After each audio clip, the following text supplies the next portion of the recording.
So in this video, we'll talk about what is a distributed system. We'll discuss about three principles of distributed system. What is the system design and what are the 5 steps to design any system.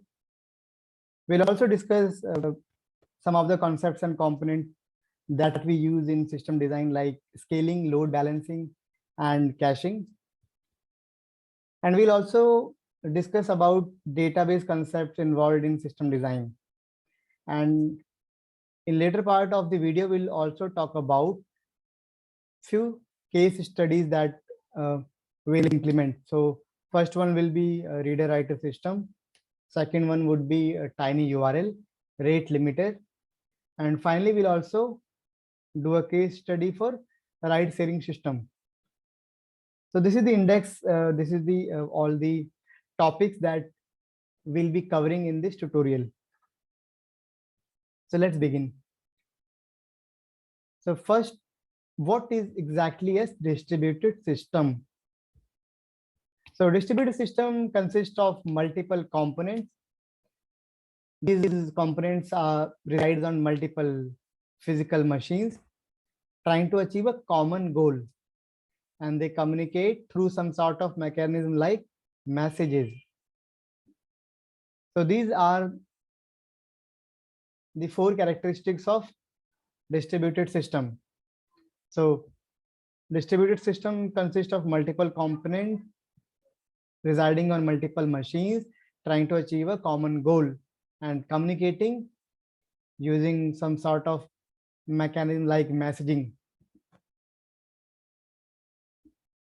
So there are 3 principles of distributed system. So each distributed system should have single responsibility.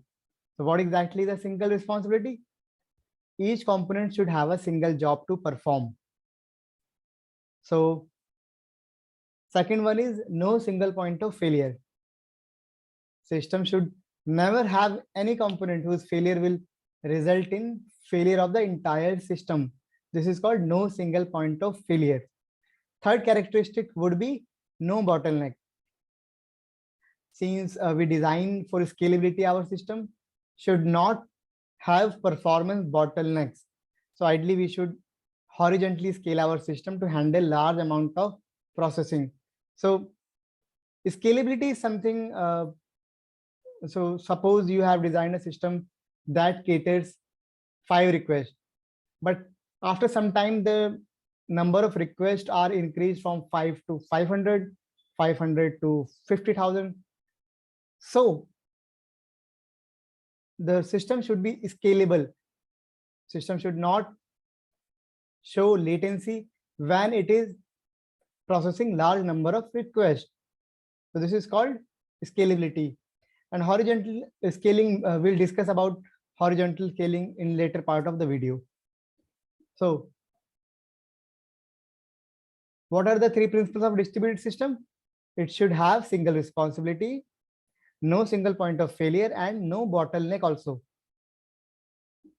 So look at this diagram. Like in the left, you can see these are the users. Users can be a mobile device or computer or laptop, anything. Whatever coming from internet is a user.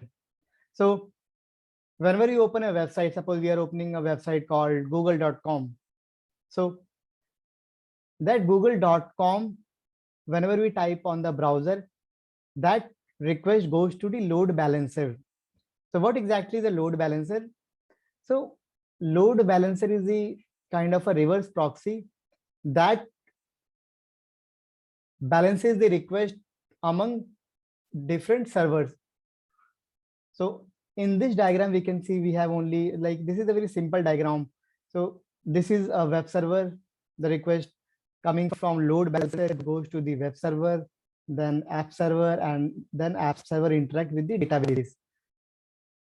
So in this picture, we can see each system has single responsibility. For example, load balancer just take the request and put it back to web server. Web server, either web server can return any web pages, or it can also send the request to app server for further processing. And at the end, app server takes the request and it can fetch data from the database. So each component has a single responsibility. Now, second characteristics of distributed system was no single point of failure. So how we can achieve no single point of failure? So in the earlier diagrams, you can see, suppose the load balancer is down, what will happen? The whole system will break down. Whole system will stop working. So to solve this problem, what we do is we replicate the system. We replicate load balancer. We can have multiple load balancers catering requests coming from internet. We can add multiple web servers. We can have app servers. We can have multiple databases. So in case one database is failed, second can cater the request. So this is to avoid single point of failure. Suppose one of the load balancer is down, then the second load balancer will continue catering the request.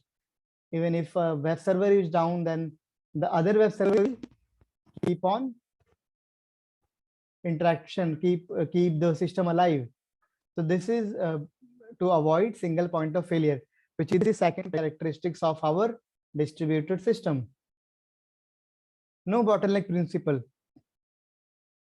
So what is a no bottleneck principle? Suppose, as we discussed earlier, we have designed a system, we have designed an application where currently there are only limited number of users are accessing that application. But suppose that application gets really popular in future. It can have any number of requests coming from the application. So our system should be sufficient to cater lower number of requests, and in case the requests are increased dramatically, then our system should be able to handle those high volumes as well. For that, we can like replicate the load balancer, web servers, app servers, etc.